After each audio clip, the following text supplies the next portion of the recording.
동정녀 마리아는 과연 누구였는가? 그의 모습 뒤에는 어떤 신비가 숨겨져 있는데 수백만 명이 존경하지만 이해하는 사람은 거의 없습니까?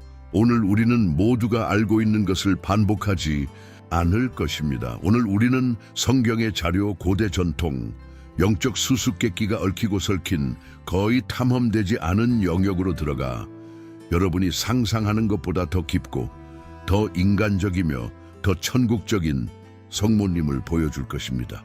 많은 신자들조차 들어보지 못한 측면을 발견할 준비가 되셨습니까? 그의 이름과 혈통부터 성모 승천 또는 묵시록에서의 그의 역할과 같은 중요한 순간에 이르기까지 각 요점은 세계의 역사를 바꾼 이 여성이 누구인지 다시 생각하게 만들 것입니다. 이 비디오는 단순히 배우기 위한 것이 아니라 새로운 관점에서 신앙을 성찰하고 질문하고 재발견하기 위한 것입니다. 이 동영상을 여기까지 시청하고 계시다면 댓글에 기라치아라는 단어를 남기는 것을 잊지 마세요. 그렇게 하면 우리는 당신이 더 나아가고 싶어하는 소수의 일부라는 것을 알게 될 것입니다. 마리아라는 이름을 들었을 때 우리는 즉시 기독교 내에서 어머니적이고 거룩하며 깊이 존경받는 인물을 생각할 것입니다. 그러나 극소수만이 알고 있는 사실, 그리고 바로 이 점이 정말 흥미로워지는 곳입니다. 그 이름을 발음하는 단순한 사실이 수세기 문화 및 믿는 마음을 가로지르는 상징적이고 영적인 책임을 수반한다는 것입니다. 마리아의 이름은 무작위로 지어지지 않았습니다. 신성한 계획에서는 아무것도 존재하지 않습니다. 마리아라는 이름은 히브리어 미리암에서 유래했으며 이미 구약 성경에는 모세의 누이의 이름으로 나타납니다. 그러나 이 이름이 예수의 어머니에게 주어질 때 그 의미는 고양되고 변형되고 새로운 의미의 층위로 채워집니다. 히브리어 어근은 쓴 바다, 여인, 바다의 별 또는 사랑하는 자와 같은 여러 가지 방법으로 해석될 수 있습니다. 이 모든 의미는 어떤 신비한 방식으로 동정녀 마리아의 삶의 다양한 측면, 즉 어머니로서의 고통, 영적 존엄성, 인류의 바다 한가운데서 안내자로서의 역할과 연결되는 것처럼 보입니다. 기독교 전통에서 바다의 상징은 우연한 것이 아닙니다. 바다는 광대하고 측량할 수 없으며 강력한 것을 상징합니다. 그리고 하느님의 아들을 자기 태 속에 품고 있던 마리아에게 이보다 더 좋은 모습이 어디 있겠습니까? 그런 의미에서 성모님은 은혜의 바다, 즉 구원의 계획과의 친밀한 일치에서 흘러나오는 무궁무진한 자비의 원천으로 여겨집니다. 그녀는 예수 탄생 당시의 상징적 인물이 아닙니다.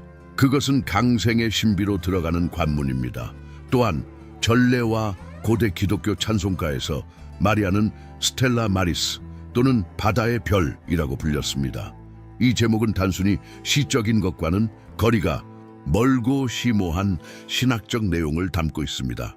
고대의 선원들은 길을 잃지 않기 위해 별에 의존했습니다. 마찬가지로 신자들은 성모님에게서 인도하는 별을 보는데 그 별은 그 자체로 빛나지 않고 참된 태양, 곧 그리스도의 빛을 반사합니다. 이 이미지는 영적 위험을 폭풍으로 여기고 마리아를 믿음의 안전한 항구로 안내하는 별로 여겨졌던 중세시대에 더욱 인기를 얻었습니다. 이름에는 순수함의 개념도 담겨 있습니다. 마리아가 육체적인 의미에서뿐만 아니라 영적인 의미에서도 동정녀라고 불리는 것은 우연이 아닙니다. 성실하고 은총이 충만하며 하느님의 뜻에 완전히 열려있는 여인입니다. 그리하여 그분의 이름은 거룩함, 순종, 겸손의 대명사가 되었습니다. 그리고 그것은 종종 그 반대를 우상화하는 세상에서 조용한 혁명입니다. 그러나 많은 사람들이 간과하고 있는 사실이 하나 있다. 마리아의 시대에는 그 이름이 유대인 여성들 사이에서 흔한 것이었다. 그러므로 비범한 것은 그 이름 자체가 아니라 그녀가 어떻게 그녀의 삶으로 그 이름을 새롭고 영원한 의미로 채웠는가 하는 것이다. 그녀 이전에는 마리아라는 이름이 있었습니다. 그 다음에는 천직입니다. 흥미롭게도 마리아라는 이름은 기독교 역사에 지대한 영향을 미쳐왔으며 그 결과 세계에서 가장 인기 있는 이름 중 하나가 되었습니다. 수세기에 걸쳐 여성과 남성은 그들의 유산을 기리는 방법으로 이 이름을 지니게 되었습니다. 그러나 그것이 무엇을 수반하는지 실제로 아는 사람이 얼마나 될까? 성모님이라고 불린다는 것은 신앙, 신비, 고통, 영광이 얽혀있는 유산을 지니는 것입니다. 그리고 만약 당신이 아직 놀라지 않았다면 이것을 생각해 보십시오. 전 세계의 많은 마리아, 발현에서 동정녀가 나타날 때 그녀는 항상 그녀의 이름을 말할 필요가 없습니다. 예언자들은 그가 누구인지 알고 있다. 그분의 임재는 너무나 강력하고 너무나 식별할 수 있어서 말을 초월합니다. 그러므로 마리아라는 이름은 단어 이상의 어떤 것이 된다. 그것은 영적인 경험이다. 결론적으로 단순한 이름처럼 보이는 것은 사실 역사, 믿음, 예언 및 구속의 종합입니다. 마리아가 발음될 때마다 그것은 단순히 역사적인 어머니를 떠올리게 합니다. 그것은 신성한 사랑, 흔들리지 않는 희망, 무한한 부드러움에 살아있는 상징을 소환합니다. 이제 성모 마리아에 대한 첫 번째 숨겨진 진실을 알게 되었으니 우리가 탐구할 두 번째 주제는 동정녀 마리아에 대한 대화에서 종종 눈에 띄지 않는 주제이지만 학자, 신학자 및 신자들 사이에서 흥미로운 논쟁을 불러일으킵니다. 예수덧 언뜻 보기에는 사소한 세부 사항처럼 보일 수 있습니다. 아무튼 복음서에는 많은 마리아가 언급되어 있습니다. 그러나 우리가 성경을 자세히 살펴보기 시작하면 우리가 알고 있다고 생각했던 것에 대해 의문을 갖도록 초대하는 복잡한 가족 관계의 그물망이 드러납니다. 요한복음 19-25에는 십자가 밑에 예수의 어머니의 누이 클로바의 마리아, 막달라 마리아가 있었다고 언급되어 있습니다. 그 한 문장에서 해답보다 더 많은 의문이 생겨난다. 어떻게 마리아의 여동생이 마리아라고 불렸을 수 있는가? 그들의 부모는 창조적인 재능이 제한되어 있었는가? 아니면 복음 전도자들이 자매라는 단어를 더 넓은 의미로 사용하고 있는가? 바로 이 부분에서 당시의 유대 문화가 작용합니다. 히브리어와 아람어에서 형제와 자매라는 용어는 오늘날 우리가 이해하는 것과 같은 의미는 아니었습니다. 그것들은 사촌, 가까운 친척 또는 심지어 같은 부족의 구성원을 가리킬 수 있었습니다. 이것은 클로바의 마리아의 정확한 식별을 족보학적 수학이 아닌 신중한 해석의 연습으로 만든다. 일부 학자들은 클로파스의 마리아가 실제로 성모 마리아의 처제, 즉 성 요셉의 형제가 될 클로파스의 아내였다고 주장합니다. 이것은 클로파스의 마리아가 예수의 이모가 될 것입니다.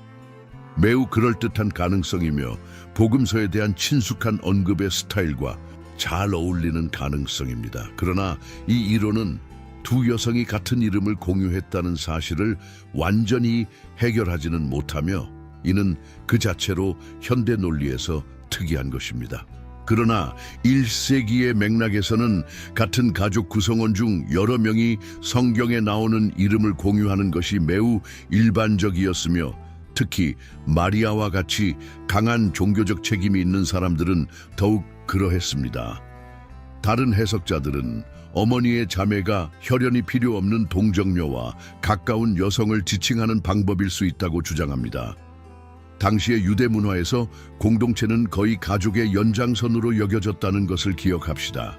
예수와 함께 걸었고 그분의 삶의 중요한 순간에 동행했던 여성들은 추종자 그 이상이었습니다. 그들은 영적 가족, 제자, 영혼의 친구였습니다. 그런 의미에서 클로파스의 마리아와 마리아 사이의 자매애는 생물학적인 성격을 띈다기보다는 상징적인 것일 수 있다. 자, 이것이 왜 중요할까요? 왜 성경의 연속극 세부사항처럼 보이는 것에서 멈추나요? 이 작은 점이 우리에게 어떤 결정적인 것을 보여주기 때문이다. 구원 역사는 고립된 사건들로 이루어진 것이 아니라 깊이 얽혀있는 인간관계들로 이루어져 있다. 십자가 처형에 클로바스의 마리아가 있었다는 것은 예수를 믿었을 뿐만 아니라 많은 남자 제자들이 도망쳤을 때에도 끝까지 예수님과 동행한 여성들의 내부 서클을 암시합니다. 그런 의미에서 이 여성들이 누구였으며 그들이 성모님과 어떤 관계를 맺었는지를 이해하는 것은 복음의 인간적이고 관계적인 차원을 이해하는 데 도움이 됩니다. 더욱이 복음 전도자들이 동정녀 옆에 클로바스의 마리아를 언급하는 수고를 들었다는 사실은 불필요한 것이 아니다. 그것은 마리아의 영적 모성이 진공 상태에서 일어나지 않는다는 것을 상기시켜 줍니다. 그녀는 신자들, 용감하고 충실한 여성들의 네트워크 가운데 있는 어머니입니다. 그리고 그것은 예수의 어머니로서뿐만 아니라 공동체 안에서 살아가는 신앙의 모범으로서의 그녀의 역할을 증폭시킨다. 어떤 사람들은 클로바스의 마리아가 사도 중 한 사람인 작은 야고보의 어머니로 언급된 사람과 동일하다고 주장하기까지 합니다. 만약 그것이 사실이라면 우리는 또 다른 흥미로운 연결고리, 즉 예수와 그분의 몇몇 사도들 사이에 확장된 가족, 유대를 갖게 될 것입니다. 신약 성경의 기록을 관통하는 피와 영혼에 보이지 않는 그물입니다. 여기서 중요한 것은 닫힌 결론에 도달하는 것이 아니라 성경은 시민 등록부가 아닙니다. 이러한 가족의 비밀이 더 깊은 진리를 드러낸다는 것을 이해하는 것입니다. 예수의 어머니 마리아는 다른 믿는 마음들, 아마도 그녀 자신의 가족으로부터 다른 일부는 믿음으로 연합된 마음들에 둘러싸여 그녀의 소명을 살았습니다. 그녀는 혼자서 갈보리까지 걸어가지 않았습니다. 그러므로 다음에 여러분이 클로바스의 마리아라는 이름을 듣게 될 때 여러분은 동정녀 마리아처럼 가장 어두운 순간에 흔들리지 않는 믿음으로 십자가 곁에 굳게 서는 방법을 알았던 한 여인의 반영을 보고 있을지도 모른다는 것을 기억하십시오. 많은 사람들이 요셉과 마리아 사이의 헌신에 대해 들었습니다. 이 연합, 이 바다의 지불 또는 더 정확하게는 모하르로 알려진 고대 유대인의 관습에 의해 틀이 잡혔다는 것을 아는 사람은 거의 없습니다.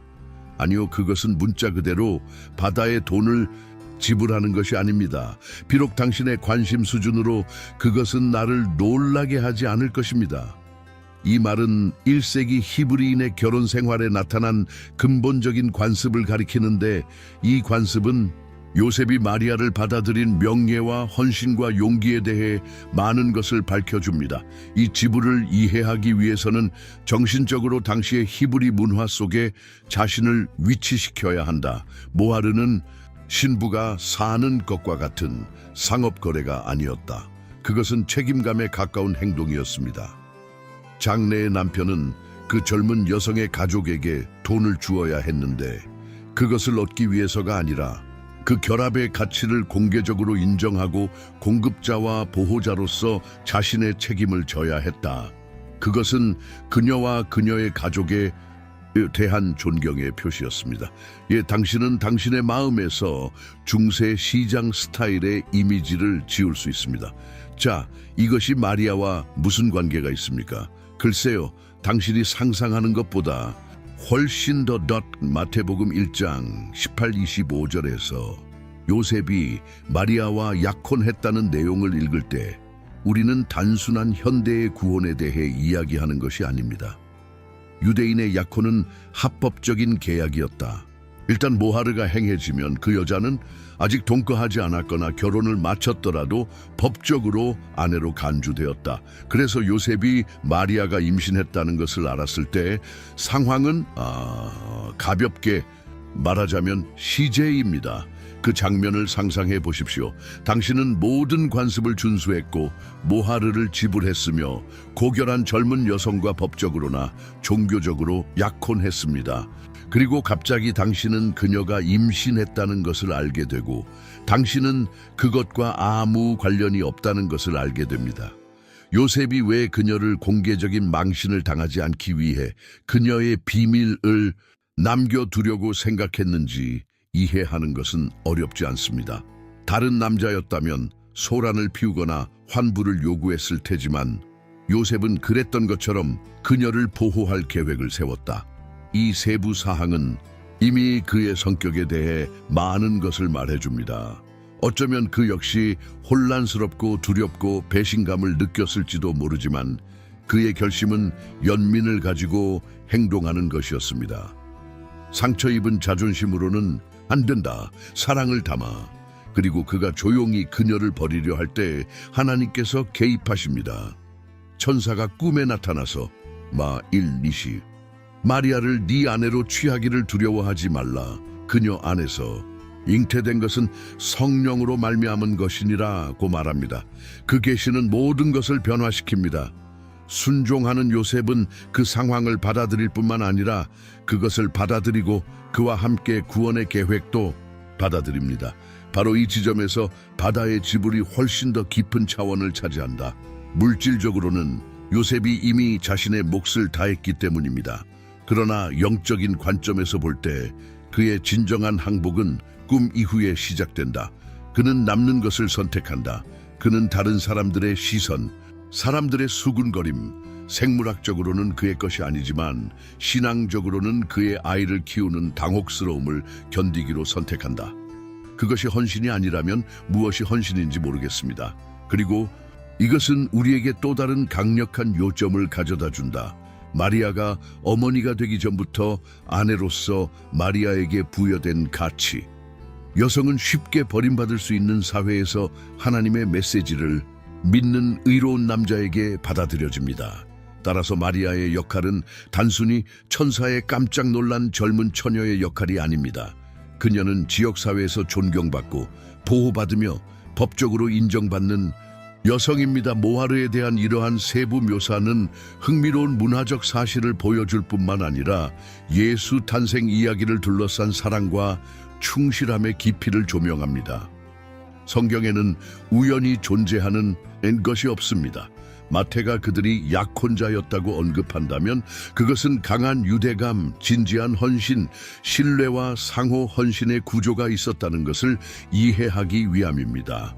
이 모든 것은 그들이 막 이해하기 시작한 신성한 신비 가운데서 일어났다. 그러니 다음에 마리아와 요셉을 성경에 나오는 부부로 생각할 때 그들의 관계는 처음부터 믿음과 존중과 용기로 특징 지어졌다는 것을 기억하십시오. 요셉은 마리아와 함께 있기 위해 물질적으로나 감정적으로 대가를 치렀습니다. 그리고 그녀는 겸손과 용기로 자신의 역할을 받아들였습니다. 바다에 대한 대가를 치르는 것은 고대의 절차가 아니라 인류 역사상 가장 초월적인 순간 중 하나의 서곡이었다. 혈통에 대해 이야기할 때 대부분의 사람들은 발음하기 어려운 이름으로 가득 차 있고 실질적인 관련성이 거의 없는 먼지투성이의 가계도를 생각합니다. 그러나 마리아와 요셉의 경우 그들의 조상을 아는 것은 성경 고고학에서 간단한 연습이 아니다. 그것은 신학적인 진술이며 성취된 약속이며 하나님께서 즉흥적으로 행동하지 않으신다는 조용한 증거입니다. 그리고 놀랍게도 마리아와 요셉은 모두 다윗 왕의 후손이었습니다. 하지만 물론 당신은 그것을 몰랐습니다. 지금까지는요. 기본 사항부터 시작하겠습니다. 예수가 다윗의 후손이라는 것은 왜 중요한가?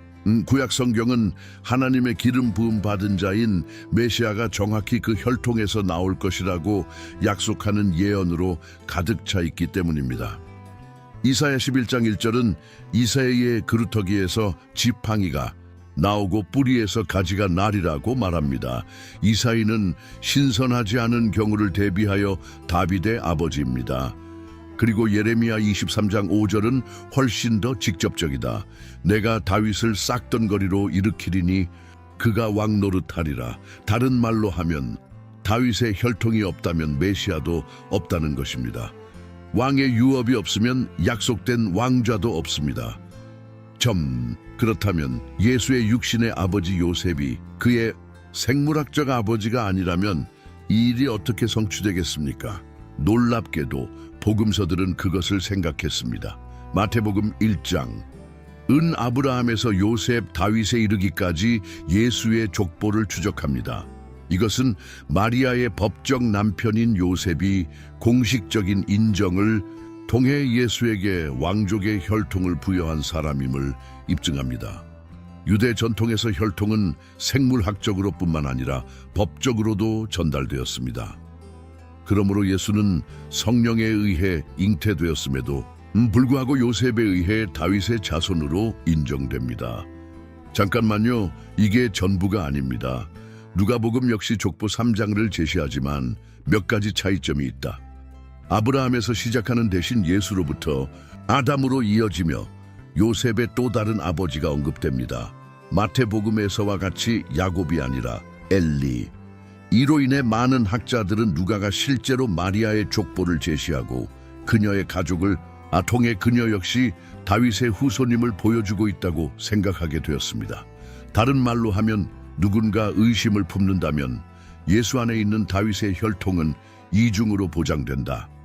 이 세부 사항의 아름다움이 보이십니까? 예수는 법적인 차원에서 예언을 성취할 뿐만 아니라 영적으로, 생물학적으로도 성취하십니다. 모든 것이 약간 무서운 정밀도로 잘 맞습니다. 어떤 세부 사항도 액세서리가 아닙니다. 이것은 또한 우리가 마리아를 다른 빛으로 볼 수 있게 해줍니다. 그녀는 종종 순종하는 처녀로만 묘사되는데 그것은 사실이지만 표면에만 불과합니다. 마리아는 또한 예언적 유산을 물려받은 사람이기도 했습니다. 그녀의 자궁 속에는 아들이 잉태되어 있었을 뿐만 아니라 수세기에 걸친 유대 민족의 기대가 충족되어 주었습니다. 그녀는 다윗의 딸이었는데 그것은 우연이 아니라 하나님의 계획에 의한 것이었습니다. 그리고 호세에 대해서는 이야기하지 맙시다. 성탄절 성탄 장면의 한 구석에 종종 남겨진 그 남자는 마치 마지막 순간의 손님인 것처럼 실제로 하나님의 계획의 기둥입니다. 그의 혈통은 예언의 성취를 보증할 뿐만 아니라 예수의 양아버지로서의 그의 역할은 그 소년에게 사회적, 종교적 정당성을 부여하는 데 결정적인 역할을 했습니다. 다른 말로 하면 아기 예수는 이름 없는 동굴에서 태어나지 않습니다. 그분은 이스라엘 왕가에서 태어나셨습니다. 이 공유된 혈통은 또한 더 친밀한 것을 강조합니다. 요셉과 마리아 사이의 관계는 우연이 아니었습니다. 성경 시대에는 결혼이 같은 부족이나 대가족 간에 이루어지는 것이 일반적이었습니다. 이것은 마리아와 요셉이 아마도 서로를 알고 있었거나 적어도 공통의 가족 뿌리를 공유했을 것이라고 생각하게 합니다. 그들은 같은 트렁크의 일부였고 사랑뿐만 아니라 목적을 위해 그들을 하나로 묶어준 공통의 역사의 일부였다. 그리고 당신은 예수가 사전 준비 없이 지도에 나타났다고 생각했습니까? 마리아와 요셉의 족보는 하나님의 약속에 대한 신실하심을 보여줄 뿐만 아니라 이름, 가족, 개인적 선택 등 일상을 통해 하늘이 이 땅에서 어떻게 작용하는지를 드러낸다. 우리에게는 지루해 보일 수 있는 것이 하나님에 대한 구속이라는 영원한 퍼즐의 또 다른 조각일 뿐입니다. 그러므로 다음에 다윗의 자손 예수라는 말을 듣게 된다면 이 말이 단지 좋은 말이 아니라는 것을 기억하십시오. 그것은 피와 율법과 믿음과 역사로 뒷받침되는 진리입니다. 요한계시록을 생각할 때 가장 먼저 떠오르는 것은 종종 재앙적인 이미지들이다. 머리가 여러 개 달린 짐승, 나팔, 진노의 대접, 가장 용감한 독자에게도 악몽을 선사하는 용. 그러나 그 상징적인 폭풍 한가운데서 빛나고 고요하며 장엄한 모습이 나타납니다. 태양을 잇고 발 아래에는 달을 두고 머리에는 12별의 면류관을 쓴 여인이 나타납니다. 그리고 그렇다. 많은 신자들과 신학자들에게 그 여인은 동정녀 마리아, 그 이상도 그 이하도 아니다. 이 이미지는 요한계시록 12장에 나타나며 비록 마리아의 이름을 언급하지는 않지만 그 상징주의는 너무나 강력하고 직접적이어서 수세기 동안 기독교 전통은 이 그림에서 예수의 어머니에 대한 베일에 쌓여 있지만 찬란한 표현을 보아왔습니다. 장면은 강렬합니다. 그 여자는 곧 출산을 할 예정인데 바로 그 여자의 앞에 7머리와 10뿔을 가진 붉은 용이 나타나서 아이가 태어나자마자 잡아먹으려고 기다리고 있습니다. 아기가 태어나 하나님과 그분의 보좌에 끌어올려지고 여자는 독수리의 날개와 같은 날개로 보호를 받으며 광야로 도망합니다. 여기서 우리는 크리스마스 장면을 마주하고 있지 않습니다. 이것이 바로 고전 앞 영성입니다. 자, 이것을 어떻게 마리아와 연결시킬 수 있을까요? 글쎄, 아이부터 시작합시다. 이 구절은 그분이 쇠막대기로 모든 민족을 다스리실 것이라고 말하는데 이는 신약의 다른 구절에서 예수에게 직접 적용되는 설명입니다. 만약 그 아기가 그리스도라면 그 아이를 낳은 여인은 마리아와 매우 분명한 관계를 가지고 있는 것입니다. 그러나 모든 사람이 동의하는 것은 아닙니다. 일부 해석자들은 이 여인이 교회, 하나님의 백성, 심지어 이스라엘을 상징한다고 주장합니다. 그리고 그들이 완전히 틀린 것은 아닙니다. 묵시록의 문학적 스타일에서 상징은 층을 가지고 있습니다. 그것은 마치 신학적인 양파와 같습니다. 한 층을 벗겨내고 그 아래에 또 다른 층이 있습니다. 따라서 여인은 개인적으로, 교회가 집단적으로, 그리고 예언적으로 이스라엘을 대표할 수 있습니다. 즉, 별도의 기적이 필요 없는 세단의 일이다. 그렇다면 이 천상의 형상을 띤 마리아를 봄으로써 우리는 무엇을 얻을 수 있을까요? 첫째, 구원 역사에서 그분의 역할은 구유에서 끝나지 않습니다. 성모님은 성탄절 커튼 속의 인물이 아니라 선과 악 사이의 투쟁에서 적극적인 존재입니다. 그녀는 지상에서 구세주를 낳았고 이 묵시록적 구절에서 우리는 그녀가 하늘 왕국과 연결되어 있음을 보여줍니다. 마리아는 영광스럽고 면류관을 쓰고 승리한 인물로 나타납니다. 그는 구석에서 울고 있지 않습니다. 그녀는 영광의 옷을 입고 용 앞에 서 있습니다. 둘째, 마리아의 모성적 역할은 생물학적인 것을 초월한다. 성모님은 예수의 어머니일 뿐만 아니라 많은 성인들이 확언하듯이 모든 신자들의 영적 어머니가 되십니다. 용에 대한 그의 싸움은 그의 아들뿐만 아니라 그의 모든 영적 자녀들과 교회 전체를 위한 것입니다. 그런 의미에서 요한계시록 12장은 성모님을 중재자로, 보호자로, 어두운 시대의 강한 여인으로 보도록 우리를 초대합니다. 1, 2개의 별의 왕관도 매력적입니다. 그것은 전통적으로 이스라엘의 12지파 또는 12사도의 상징으로 해석되어 왔습니다. 그러므로 마리아는 구약에 선택된 백성과 그리스도 안에 있는 하나님의 새로운 백성 모두와 연관되어 있다. 그녀는 두 시대, 두 동맹, 두 차원의 신앙을 하나로 묶습니다. 그리고 사막으로 도망칠 수 있게 해주는 독수리 날개를 잊지 말자. 이 이미지는 단지 성경의 시가 아닙니다. 성경에 나오는 광야는 시련의 장소이기도 하지만 또한 하나님의 보호의 장소이기도 합니다. 그러므로 성모님은 어려움에 대해 낯설지 않으시다. 그녀는 도망가고 저항하고 보존된다. 이것은 헤로가 요셉과 예수 함께 경험한 이집트로의 도피에서 헤로데가 그를 죽이려고 했을 때 반향을 일으켰습니다. 묵시록은 상징적인 면에서 그분의 지상 생활의 실제 경험을 반영합니다. 그리고 그것은 또한 시련을 겪고 있는 모든 신자들에게 위로를 줍니다. 만약 마리아가 광야에서 보호를 받았다면 우리도 그녀의 보호 아래 보호받을 것입니다.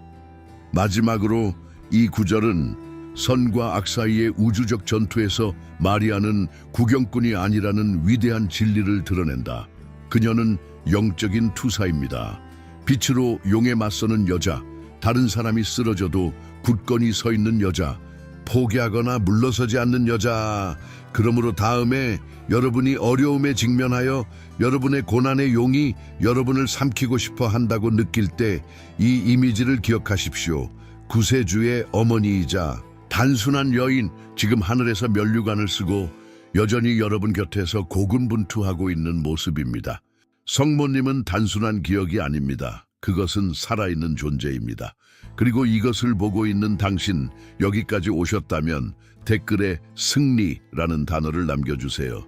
그것은 묵시록의 여인을 생각할 때 얻을 수 있는 유일한 논리적인 대답입니다.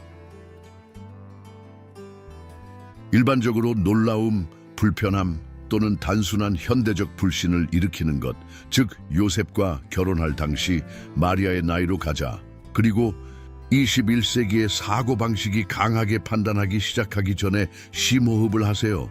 우리가 여기서 보게 될 것은 스캔들이 아니기 때문입니다. 그것은 역사, 문화, 그리고 무엇보다도 신성한 목적입니다. 성경은 마리아가 요셉과 약혼했을 때 나이가 몇 살이었는지에 대한 정확한 숫자를 알려주지 않습니다.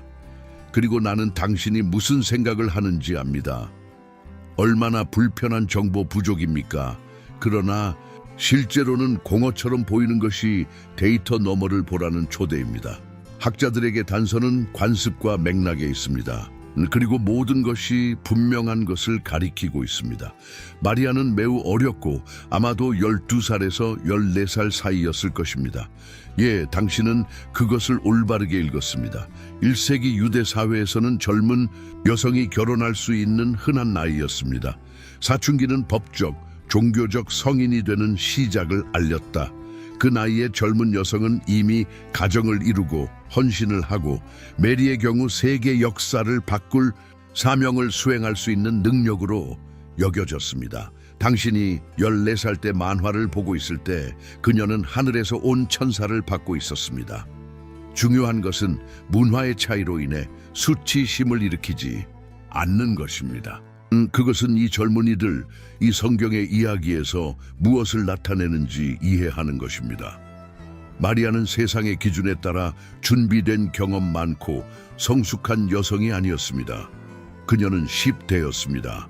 연약하고 알 수 없고 힘도 지위도 없고 그러면서도 은혜가 충만합니다. 그것은 이미 하나님이 어떻게 일하시는지에 대해 우리에게 무엇인가를 말해준다.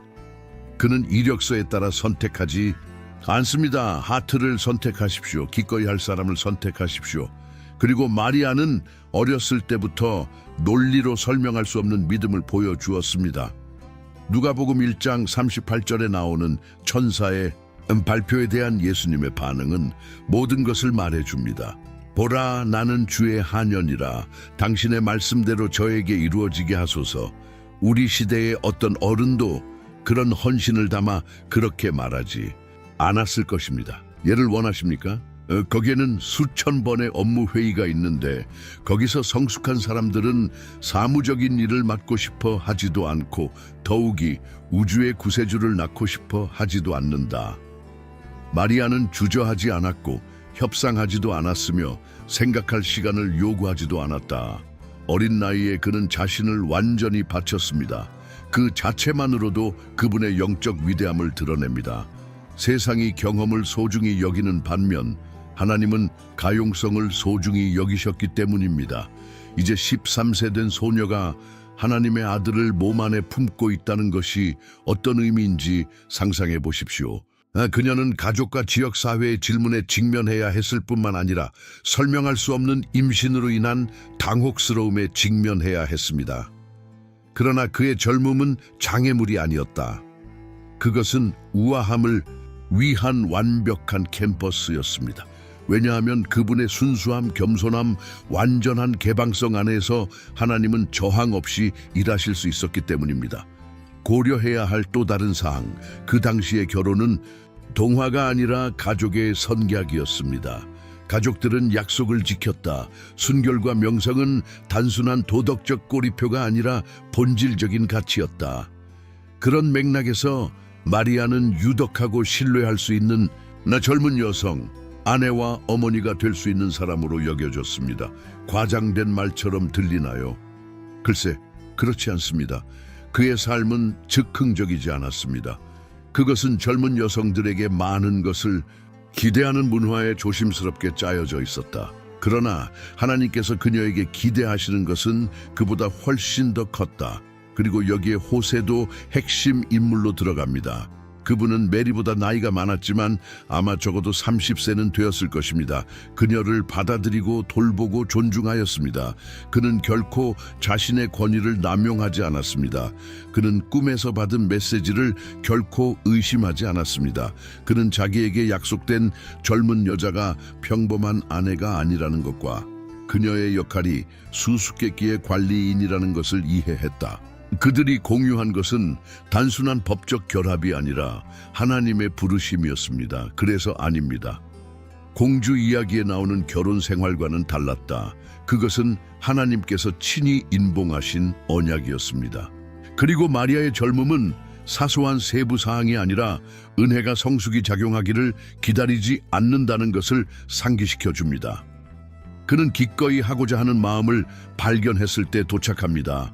우리가 이 사실에서 배울 수 있는 것이 있다면 그것은 소명, 사명, 소명입니다. 그들은 당신이 그것을 기대하지 않을 때 올 수 있습니다.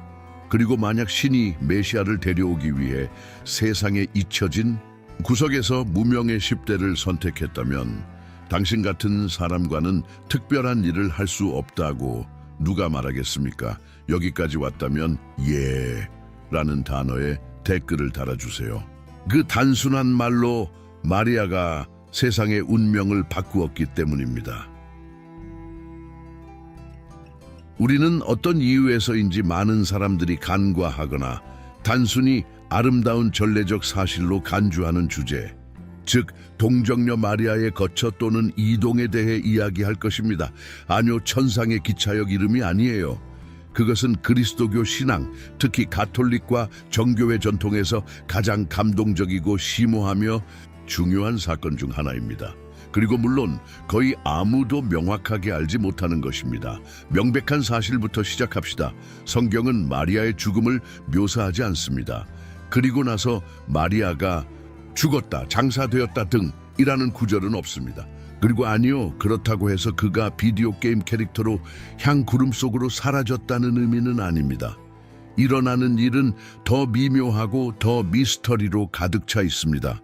그리고 약속의 경우 수세기 동안 그리스도인들은 궁금해했습니다.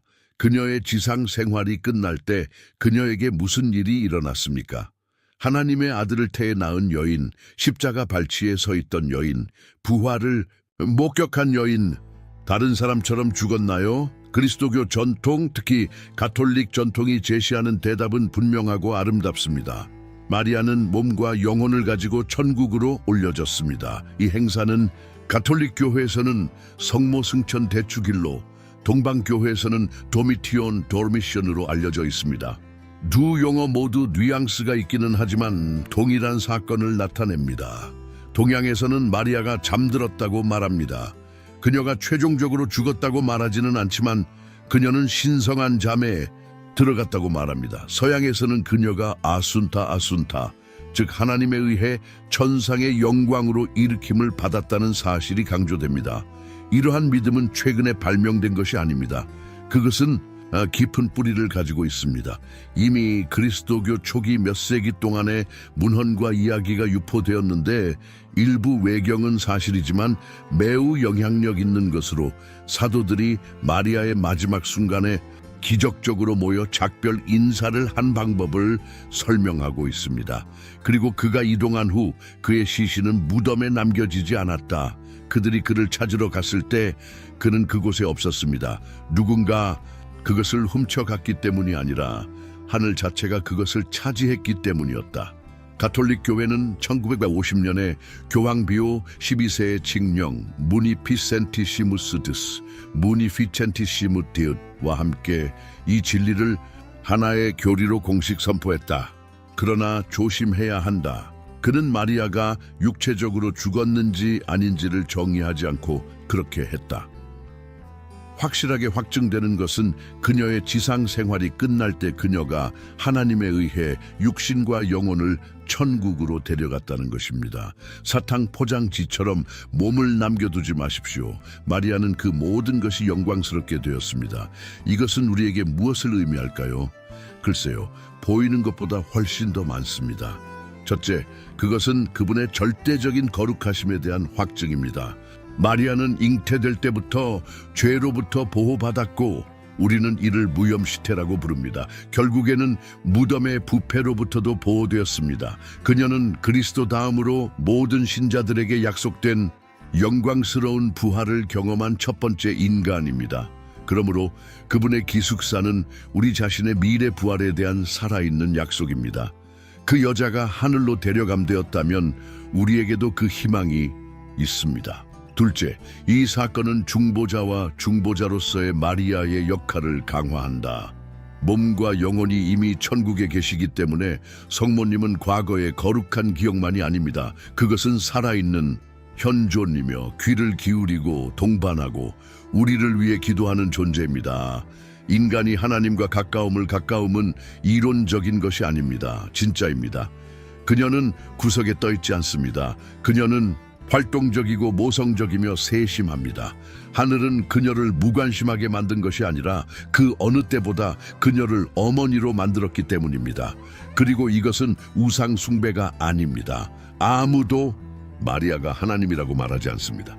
그러나 예수의 어머니로서, 따라서 교회의 어머니로서 교회의 영광은 당신 아들의 영광과 결합되어 있습니다. 왕이 계신 곳에는 여왕의 어머니가 계십니다. 그것은 고대 이스라엘에서도 그러했고 하늘 왕국에서도 그러합니다. 성모님의 기숙사는 또한 인체의 존엄성에 대해 가르쳐 줍니다. 흔히 육신을 경멸하고 육신을 감옥이나 죄의 근원으로 보는 문화 속에서 성모님은 육신이 하나님 계획의 일부이며 구속되고 영광스러워질 것임을 상기시켜 주십니다. 우리는 육신에 갇힌 영혼이 아닙니다. 우리는 하나님의 형상대로 지음받았고 영광을 위해 운명 지어진 완전한 인간입니다. 그리고 그녀는 이미 그 충만함을 누리고 있습니다. 이 신비는 성모 승천 대축일인 8월에만 숙고되어야 하는 것이 아닙니다. 그것은 하나님께 대한 충실함에는 보상이 따른다는 것을 상기시켜 주기 위함입니다. 그녀가 내뱉은 예라는 말은 무시된 것이 아니라 고양된 것이었다. 그 끝은 실제로 영원한 것의 시작이라는 것이다. 그러니 다음에 여러분의 영적인 삶, 여러분의 투쟁, 죽음에 대한 두려움에 대해 생각할 때 이것을 기억하십시오. 마리아는 그림자가 아니라 빛으로서 그 문지방을 넘었습니다. 그리고 하늘에서 그분은 당신에게 두려워하지 말라고 말씀하십니다. 여기까지 읽었다면 천국이라는 단어에 대해 댓글을 달아보세요. 결국 그것이 우리의 운명이기 때문입니다. 브레이크. 팀의 사남 삼스. 기독교 역사에서 가장 어두운 순간, 즉 예수 그리스도의 십자가 처형에는 거의 모든 사람들이 도망쳤습니다. 예수님과 함께 죽겠다고 말했던 제자들은 무대에서 사라졌습니다. 단지 몇 명만 남았다. 그리고 그들 중에는 그의 어머니 마리아가 있습니다. 이 장면은 너무 강렬해서 때때로 우리가 그것에 익숙해진 것처럼 느껴지고 마치 시각적 클리셰인 것처럼 느껴집니다. 하지만 잠깐 그들의 입장이 되어보세요. 당신의 아이가 고문당하고 훼손되고 범죄자처럼 십자가에 매달려 있다고 상상해 보십시오. 그가 겪는 육체적 고통을 상상해 보십시오. 그리고 이제 거기에 1000명을 곱하십시오. 왜냐하면 당신은 그의 어머니이기 때문입니다. 그리고 당신은 그를 구제하기 위해 아무것도 할 수 없습니다. 당신은 거기에만 있을 수 있습니다. 그리고 그것이 바로 메리가 한 일입니다. 그는 도망치지 않았다. 그는 부러지지 않았다. 남아 요한복음 19-27은 예수의 십자가에는 그 어머니와 그 어머니의 누이와 글로바의 아내 마리아와 막달라 마리아가 있었느니라고 말합니다. 그리고 그는 예수가 그의 어머니와 사랑하는 제자를 보았을 때 여자여 내 아들을 보라고 말씀하셨다는 구절을 덧붙입니다. 그리고 그 제자에게 보라 내 어머니여. 그 순간부터 제자는 그 여자를 자기 집으로 맞아들였습니다. 이 말에 담긴 감정적 영적 감동을 깨닫습니까? 예수는 견딜 수 없는 고통 가운데서도 마리아를 생각한다. 그들의 고통뿐만 아니라 그들의 미래에도 말입니다. 그리고 그 구절을 통해 그분은 그녀에게 새로운 역할, 즉 더 나아가 모든 신자들을 대표하는 사랑하는 제자의 영적 어머니라는 역할을 부여하십니다. 그 순간 마리아는 더 이상 예수의 어머니가 아니다. 성모님은 교회의 어머니가 되시며 우리 모두의 어머니가 되십니다. 그리고 예수가 그를 엄마가 아니라 여자라고 부르신 것은 우연이 아닙니다. 우리 귀에는 차갑게 들릴지 모르는 이 용어는 상징으로 가득 차 있습니다. 예수는 신학적 진술을 하고 계신다.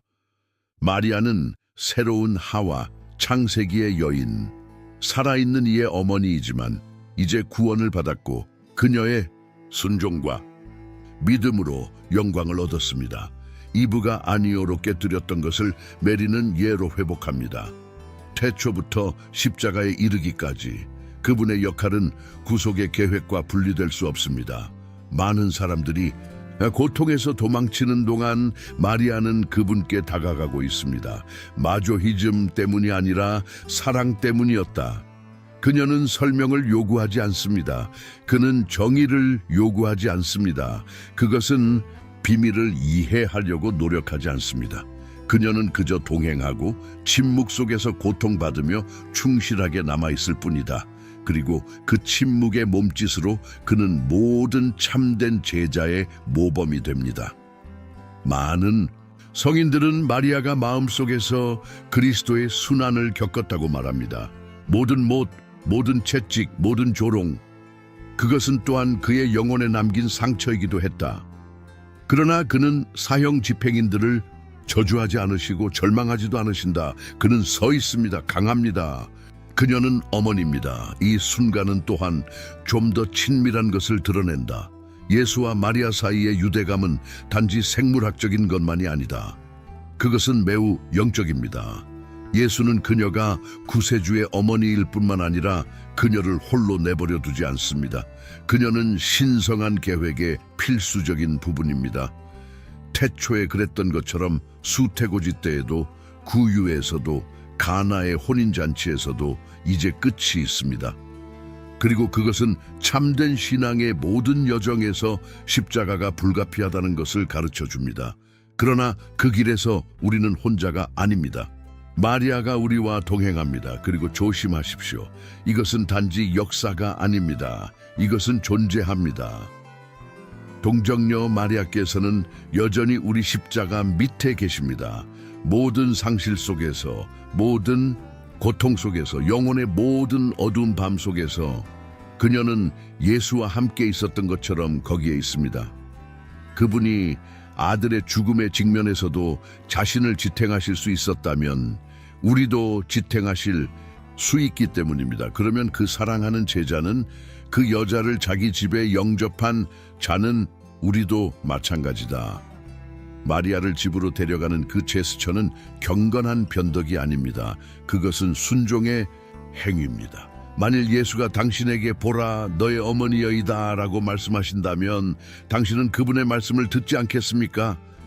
성모님을 받아들인다는 것은 성모님의 역할, 성모님 모성애를 인식하는 것입니다.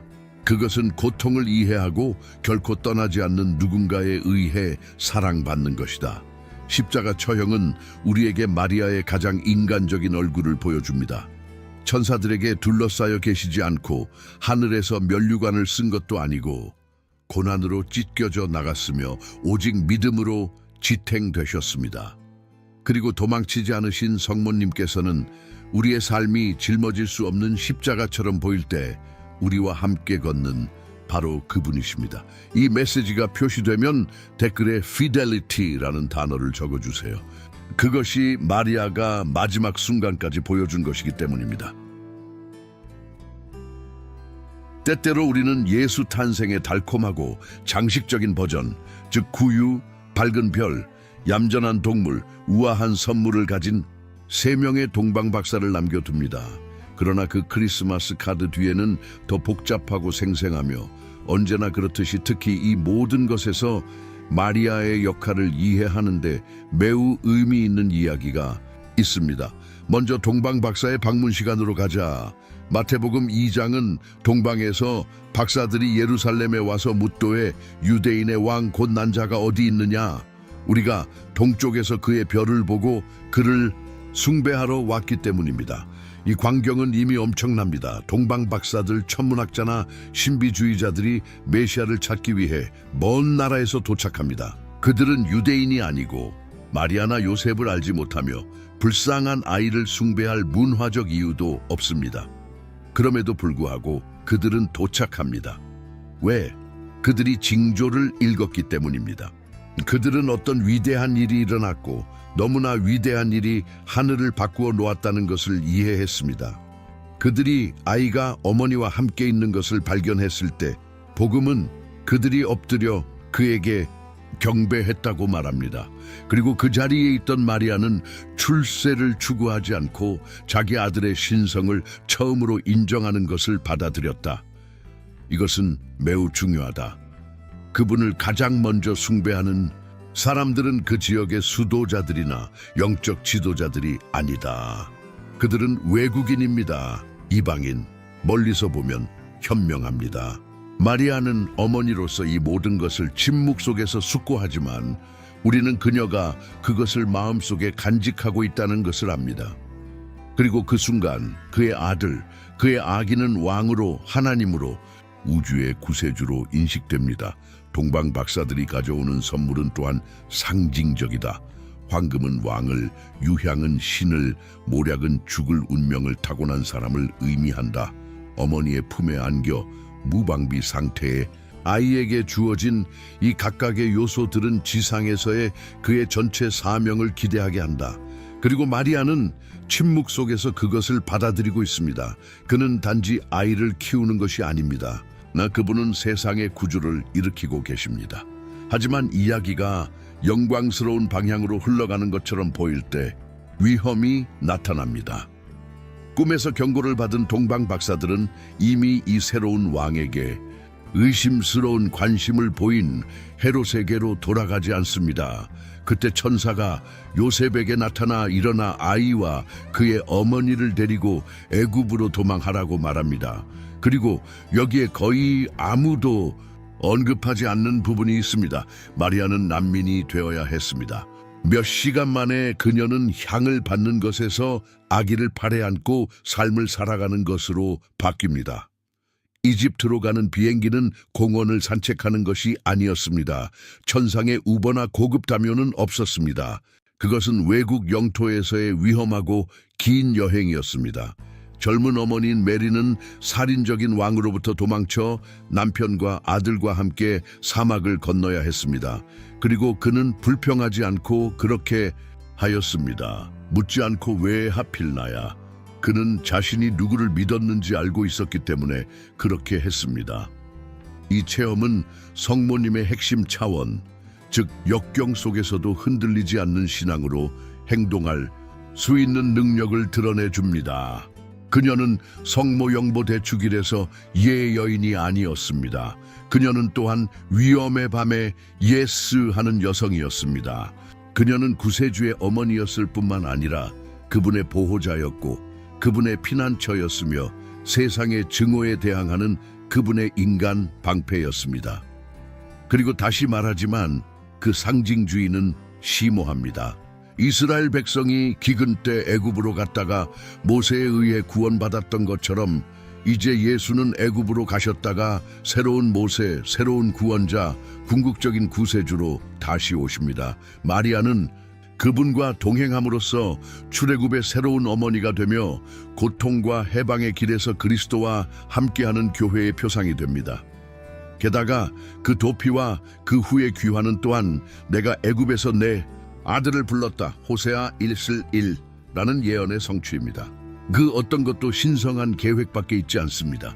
밤에 탈출해야 하는 것과 같은 가장 어두운 순간조차도 목적이 가득합니다. 그리고 이 모든 것은 마리아가 한마디도 하지 않아도 일어난다. 그에게 목소리가 없어서가 아니라 그의 순종이 어떤 말보다 더 크게 말하기 때문이다. 그녀는 구주의 어머니가 되는 것이 명예로운 칭호가 아니라 희생의 소명임을 이해합니다. 패턴이 보이십니까?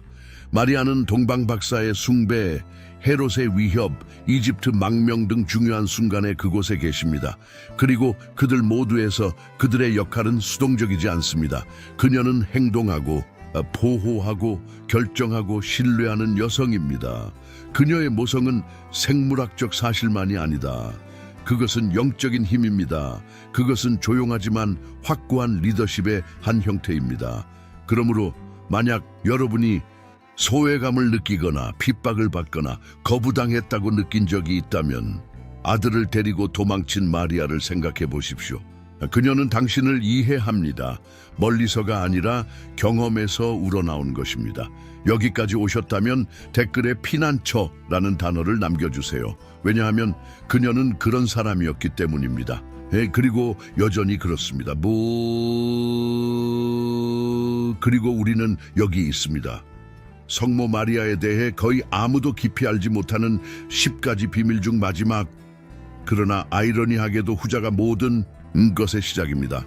수태고지라고도 불리는 예수 잉태의 선포는 하나님의 아들의 지상 생활의 시작을 의미할 뿐만 아니라 인간에게 맡겨진 가장 대담한 사명의 시작을 의미합니다. 그리고 그녀는 권력도 직함도 없고 소셜 네트워크에 팔로워도 없는 보잘것없는 마을에서 10대에게 맡겨졌습니다. 이 중요한 순간은 누가복음 1장 26절부터 38절에 나타나 있습니다. 천사장 가브리엘은 평범한 천사가 아니라 가장 높은 하늘의 사자 중 한 명으로 하나님에 의해 나사렛으로 보내졌습니다. 주의 예루살렘 성전, 당시 종교계의 수도에 대한 반대, 명성이 없는 마을로, 이것은 하나님이 어떻게 일하시는지에 대해 이미 무엇인가를 말해준다. 그분은 크게 시작하시지만 그 일을 작게 하신다. 가브리엘은 성모님을 만나 수세기 동안 울려 퍼져 내려온 말로 인사를 건네줍니다. 기뻐하라, 은총이 충만하여라, 주님께서 너와 함께 계신다. 본문에 의하면 그녀는 그러한 인사말을 들었을 때 근심했다고 합니다. 그리고 그가 어찌 동요하지 않을 수 있겠는가? 아무도 천사장이 방에 와서 그녀가 은혜가 충만하다고 말하게 하지 않았습니다. 많은 사람들이 이 이야기를 읽지 못하는 지점이 바로 여기에 있다. 수동적이고 순진하고 조용한 인물로서의 마리아의 이미지는 진실에서 멀어질 수 없다. 실제로 일어나는 일은 자유롭고 용기 있고 초월적인 결정이다. 가브리엘이 마리아에게 지극히 높으신 이의 아들을 잉태할 것이라고 설명했을 때 마리아는 기절하거나 당황하지 않습니다. 그분은 총명하게 묻는다. 내가 아는 사람이 하나도 없으면 어찌 그러하리이까? 그리고 그 질문은 의심의 질문이 아니라 논리의 질문입니다. 그는 이것은 일어날 수 없다고 말하는 것이 아니라 어떻게 일어날 것인지 설명해 주십시오 라고 말하고 있습니다. 그리고 성령이 너에게 임할 것이요 지극히 높으신 이의 능력이 너를 덮으리라는 설명이 머지않아 나올 것이다. 다른 말로 하자면 이것은 당신의 능력에 달려있지 않습니다, 메리. 이것은 하나님의 사업입니다. 그리고 가장 결정적인 순간이 발생합니다. 드럼이 없습니다. 천둥도 없었다. 보라, 주의 여종이여, 당신의 말씀대로 저에게 이루어지게 하소서. 이 말과 함께 하늘과 땅이 하나가 됩니다. 불가능이 가능해집니다. 역사는 진로를 바꾼다. 구원이 시작됩니다. 그 이루어지게 하소서라는 말은 항복이 아니었습니다. 용감한 발언이었다. 마리아는 그것이 무엇을 수반하는지 알고 있었습니다. 의심, 불평, 배척당할 위험, 심지어 유대 율법에 따라 돌에 맞을 위험까지. 그는 자신이 영적 모험이 아니라 항복과 신비의 삶을 받아들이고 있다는 것을 알았습니다. 그러나 그는 그렇다고 대답했습니다. 가브리엘의 발표는 독백이 아니었다. 그것은 프로포즈였습니다. 그리고 하나님께서는 무한한 겸손으로 한 청녀의 대답을 기다리시며 그분의 영원한 계획을 시작하셨습니다. 그것은 신의 역설이다. 우주의 창조주께서는 그의 의지를 강요하지 않으셨다. 그는 나사렛에서 온 한 소녀가 완전한 자유를 가지고 예라고 대답하기를 기다렸다. 그리고 모든 것은 예로 시작됩니다. 세상은 한마디의 말로 창조되었습니다. 구원은 또 다른 이로부터 시작되었습니다. 하지만 가장 용감한 것은 마리아의 것이었다.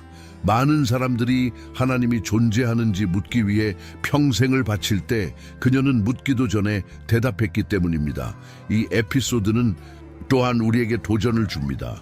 만약 그 천사가 우리 문 앞에 나타난다면 우리는 어떻게 할 것인가? 우리는 그를 음성 메일로 보낼까? 우리는 그에게 서명된 계약서를 요구할 것인가? 우리는 내가 생각해 볼게라고 말할 것인가? 메리는 그런 일을 하지 않았습니다. 그의 자신감은 모든 것을 명확하게 알고 있는 데서 오는 것이 아니라 그가 누구를 신뢰하는지 아는 데서 나왔다. 그리고 그것은 저를 믿으십시오. 그것은 가장 순수한 상태의 믿음입니다. 그렇기 때문에 수태고지가 단지 과거의 사건이 아닙니다. 그것은 끊임없는 초대입니다. 매일 하느님께서는 당신 계획과 뜻과 작든 크든 당신의 부르심을 가지고 우리에게 당신 자신을 현현하십니다. 그리고 그는 우리에게 똑같은 것을 묻습니다. 받아들이다? 트러스트?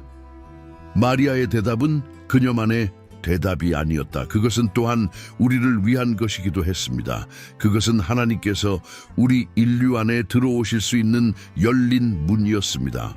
그리고 당신이 선함, 사랑, 믿음에 대해 예라고 말할 때마다 당신은 그녀와 함께 그것이 영원하도록 반복하고 있습니다. 그래서 당신이 여기까지 갔다면, 이 시리즈를 끝까지 따랐다면 나는 당신에게 한 가지를 묻습니다. 댓글에 Let it be done 이라는 단어를 남겨주세요. 그보다 더 혁명적이거나 더 강력한 단어는 없기 때문입니다. 이 여정에 함께해 주셔서 감사합니다. 자, 이제 말해보세요. 이 모든 것을 혼자만 알고 계실 건가요? 아니면 마리아를 좀 더 알고 싶은 누군가와 공유할 건가요?